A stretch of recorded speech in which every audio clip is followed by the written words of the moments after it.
มื้อนี้จากกสิมารีวิวตำต้นมะกะหงกินละครั้งแรกให้ทุกคนเบิ่งเด้อก็คือช่วงก่อนหน้านี้มันจอยเห็นเขาเจ้าฮิตในโซเชียลหลายแฮงจอยว่าสิเฮ็ดตามแต่จอยก็บ่ได้เฮ็ดจักเทื่อมีแต่จอยถ่ายคลิปแบบว่าถ่ายรูปโพสต์ซื่อๆแล้วก็คือโพสต์รูปว่าตำมักต้นมะกะหงกินครั้งแรกกับนี่แต่ละคนก็คอมเมนต์ถามว่าเอามันบ่ขมว่าเฮ็ดแนวใดกินเฮ็ดแนวกินให้เบิ่งแหน่อยากรู้วิธีเฮ็ดแล้วสิเฮ็ดตามว่าซั่นก็เลยมื้อนี้ต้องมาตามคำขอคือตำต้นมะกะหงครั้งแรกในชีวิตให้ทุกคนเบิ่ง แล้วผู้ใดอยากรู้คำตอบว่ามันขมหรือว่ามันหืนหรือว่ามันหวานบ่หรือว่าเป็นจังไดก็ท่าเบิ่งตอนถ่ายคลิปจอยจะให้คำตอบตอนถ่ายคลิปเด้อเบิ่งคลิปนี้จบแล้วสิเห็นแล้วไปเบิ่งกันเลยสบายดีทุกคนมื้อนี้จอยก็คืออยู่ในเถียงสนามเด้อมื้อนี้จอยสิมาเอาต้นมะกะหงอยู่ในเถียงสนามเด้อบ่ได้เอาอยู่หน้าเด้ออันนี้คือต้นมะกะหงที่เขาปลูกในสวนในเถียงสนามช่วงนี้ก็คือเห็นเขาเจ้าฮิตแฮงเรื่องกินต้นมะกะหงมาเอามาตำกินคือหมากว่าซั่นจอยก็เลยแบบว่าสิลองเอาเบิ่งแต่ว่าจอยจะเอาจอยบ่ได้เอาก้อมแม่เด้อทุกคนก้อมมะกะหงที่มันเป็นหมากคันจอยสิบ่เอาเพราะว่าเห็นคนอื่นมันเอาแต่ต้นมะกะหงที่เป็นหมากคันจอยเบิ่งแล้วรู้สึกเสียดายแฮงเพราะว่าเอาต้นที่มันเป็นหมากจอยมันจะเอาต้นที่มันบ่เป็นหมากเด้อทุกคนก็คือแบบนี้แหละต้นหงผู้ต่อกอมะหงผู้อยู่บ้านจอยเขาเจ้าเจิญมันกกมะหงผู้เด้อกกมะหงที่มันบ่มีหมากหันมันจะมีแต่ดอกหันแล้วอยู่บ้านเฮาเจิญมันกอผู้อีหยังประมาณนี้มันจะบ่มีหมากเพราะฉะนั้นจอยก็คือเอากอผู้เอาทุกคนเพราะว่ากอแม่ที่มันเป็นหมากจงไว้กินหมากมันดีกว่าหลายคนก็เฮ็ดมันเขาเจ้ามันจะเอาต้นอันที่มันมีหมากเลยจอยแท้บ่เอาแต่ต้นมีหมากเสียดายเอาต้นที่มันบ่มีหมากหั่นต้นที่มันดอกแต่ว่ามันบ่เป็นหมากคือต้นหงผู้นั่นแหละ หลังจากได้มาแล้วจอยก็ตัดภาพมาอีกมือหนึ่งจอยจะมาให้ได้กินให้เบิ่งเด้อทุกคนก็คือจอยจะต้องมาปอกก่อนเพราะว่าเห็นแล้วเขาเจ้าเฮ็ดเขากระปอกออกกับแก่ทั้งนอกมันเด้อทุกคนเพราะว่ามันจะมีเป็นเปลือกเป็นสันไปนะคือสันแหลกทั้งนอกมันจะแข็งแห้งเลยต้นมักหุ่งแต่สันทั้งในมันก็คือจะอ่อนแบบนี้ส่วนอันแกนมันอ่อนๆหั่นเขาเจ้าว่าสิบ่เอาเพราะว่าแกนอ่อนๆหั่นมันจะขมว่าซั่นเขาว่าให้เอาแต่วันระหว่างกลางแกนมันแบบบ่ให้เอาแบบอันแกนสุดมันเด้อวันอ่อนๆหั่นคือจะขมเขาว่าสันทั้งนอกมันก็แข็งมันขูดบ่ได้เขา ให้เราตัดออกวันที่มันคูดบ่ได้แบบนี้นะทุกคนหลังจากจอยเอาปอกมาจอยก็คือจะเอาแต่อันเดียวก็พอส่วนอันที่เหลืออันหนึ่งหั่นก็คือเอาไว้อีกมื้อหน้าเพราะว่าเอาอันเดียวก็น่าจะพอแล้วกินผู้เดียวเด้เพราะว่าอ้ายของจอยแม่นเราว่าบ่กินเพราะว่ามื้อก่อนหั่นเราเฮ็ดกินแล้วว่าซั่นแล้วมื้อนี้จอยแม่นเฮ็ดกินเองแบบนี้นะทุกคนก็คือแบบว่ามาอันต้องล้างน้ำเวลาไปอัน ปอกมาแล้วก็ต้องล้างน้ำแล้วก็เอามีดมาฟักคือจังเขาซอยมักหุ่งอันทั่วไปคือเอาซอยหมากมันหั่นแหละทุกคนก็เฮ็ดคือจังเอาซอยหมากมันหั่นแหละเอาอันเฮาซอยหมากแนวใดอันต้นมันเฮาก็เฮ็ดแนวนั้นแล้วอีกอย่างต้นอันนี้ก็คือบ่ได้แข็งเลยทุกคนต้นมันจะอ่อนๆน่ะเวลาซอยมาเส้นมันจะนุ่มๆเด้ทุกคนจอยบ่ฮู้ว่ามันขมบ่เพราะว่าจอยก็บ่เคยกินมันครั้งแรกเนาะเห็นเขาเฮ็ดแล้วอยากเฮ็ดตามซื่อๆน่ะก็เลยแบบว่ามาเฮ็ดแบบนี้ทุกคนขั้นตอนแรกเขาเฮ็ดแบบนี้แหละเขาก็ขูดเอาแบบอัน กับเปลือกมันส่วนแกนมันที่มันข้างในแบบมันอ่อนๆนั่นคือเราจะถิ่มเด้อเพราะว่าเขาบอกว่าทั้งในมันจะขมว่าซั่น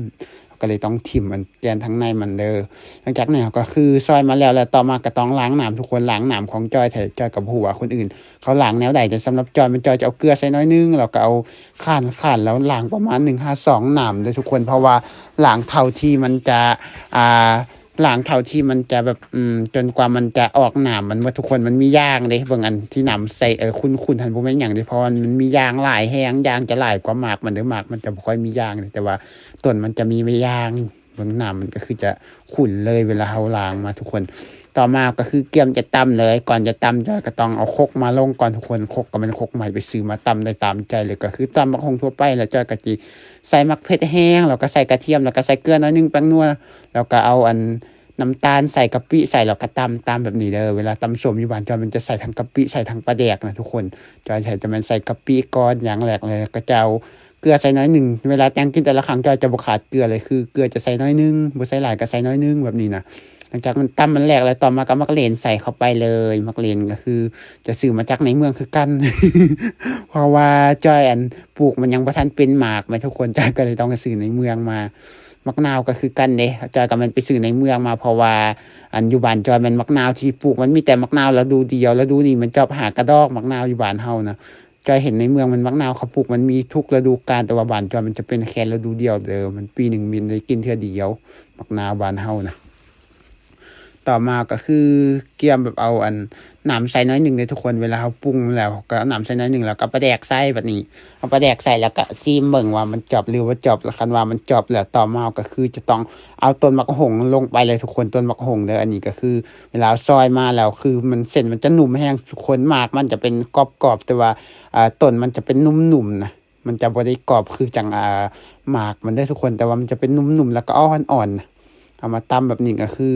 เบิ่งคือว่าเป็นตาแสบแห้งทุกคนใจกับบ่ฮู้ว่ามันสิขมบ่ถ้าเบิ่งตอนถ่ายแหละว่ามันขมเวลาเอากินนั่นแหละอันนี้จอยมันบ่ซิมเลยเด้จอยเอาใส่จอยคิดว่ามันน่าจะจบแล้วจอยก็เลยว่าบ่ได้ซิมนะทุกคนแต่ว่าสุดท้ายก็ซิมคือเก่า ถ่ายคลิปไว้หลายมือก็เลยพากย์เสียงก็เลยบ่เข้าตามคลิป หลังจากนี้ก็เอาตักใส่ในถ้วยทุกคนตักใส่จานเกียมสิกินเด้ออันนี้ก็คือแล้วเรียบร้อยแล้วต่อมาก็คือเกียมยกจะไปกินเลยทุกคนก็คือจะไปกินอยู่อาหารวันเก่าจ้อยก็จะเอาใบผักเทียมมากับนำแต่พอใบผักเทียมช่วงนี้ก็ปะมันแก่ซื่อๆบูเช็ดหยังมีแต่คนบอกว่าจะเอาใบผักเทียมไปกับตำส้มว่าซั่นก็เลยเอามากับตำส้มบางทุกคนกินเข้าไปเท่านั้นแหละทุกคนโอ้โหมันคือแสบแห้งทุกคนแสบกว่าหมากมันอีก ผู้ใดอยากลองก็สามารถไปสอกหาต้นมะฮงที่เราปลูกไว้เอาต้นที่มันบ่มีหมากลองมากินเบิ่งเด้อทุกคนรสชาติมันจะคือจะแซ่บกว่าหมากมันนะทุกคนมันจะเป็นนุ่มๆแล้วก็แบบว่ามันหวานๆบ่ได้ขมเลยบ่มีกลิ่นขมอีหยังเลยแล้วมันจะแบบมันจะเป็นเส้นนุ่มๆแล้วก็อ่อนจากอ่อนแล้วได้บ่ฮู้แหละทุกคนมันจะรวมๆสำหรับจอยคือรู้สึกว่ามันแซ่บกว่าหมากมันเพราะว่าหมากมันจะเป็นแข็งๆแล้วก็กรอบหน่อยหนึงแต่ว่าอันต้นนี้มันจะนุ่มๆนะทุกคนแล้วก็คือแซ่บแฮง ผู้ใดอยากเฮ็ดตามก็สามารถเบิ่งคลิปแล้วก็ลองไปเฮ็ดเบิ่งก็ได้เฮ็ดกินคือจังหมากมันนั่นแหละบ่ได้ยากเลยทุกคนแล้วสำหรับผู้ใดที่มักเบิ่งคลิปแบบนี้ก็อย่าลืมกดไลค์กดแชร์กดติดตามให้จอยเด้อแล้วพบกันใหม่คลิปหน้าสำหรับคลิปนี้ขอจบส่ำนี้แล้วว่าแล้วก็ไปบ๊ายบายพบกันใหม่คลิปหน้าเด้อ